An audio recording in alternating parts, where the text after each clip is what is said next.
ছোটো সময় মনে হতো দূরে আকাশ নেমে গেছে, মনে হয় আকাশ নিচু হয়ে গেছে। যখন ওইখানে যেতাম তখন দেখতাম আকাশ তার থেকে বহু দূরে নিচে নেমে গেছে।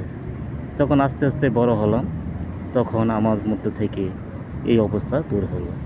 আবার ছোটো সময় মনে হতো রেডিওর ভিতরে যে গান গাচ্ছে বা কবিতা পড়ছে বা আবৃত্তি করছে, মনে হচ্ছে রেডিওর ভিতরে কোনো লোক আছে। যখন আস্তে আস্তে বড় হলাম তখন দেখলাম রেডিওর ভিতরে কোনো মানুষ নেই, কোনো কিছু নেই, প্লাস স্টুডিও থেকে গান বাজনা করে প্লাস ওইখানে ইতারের মাধ্যমে আসে। আস্তে আস্তে আস্তে আমি সবই বুঝতে পারলাম। তাই ছোটোবেলার কাহিনিগুলো আমার এখনও মনে পড়ে। ছোটোবেলায় মাছ ধরতে যেতাম, অনেক মাছ পেতাম, বাট এখন অবস্থায় ছেলেপেলেরা মাছ ধরে না, শুধু মোবাইল নিয়ে ব্যস্ত থাকে।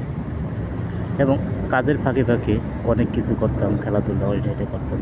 বাট এখন ছেলেমেয়েরা বেশিরভাগ সময়ই মোবাইল নিয়ে ব্যস্ত থাকে, মোবাইল নিয়ে গেম খেলে, মোবাইল নিয়ে সব কিছু করে।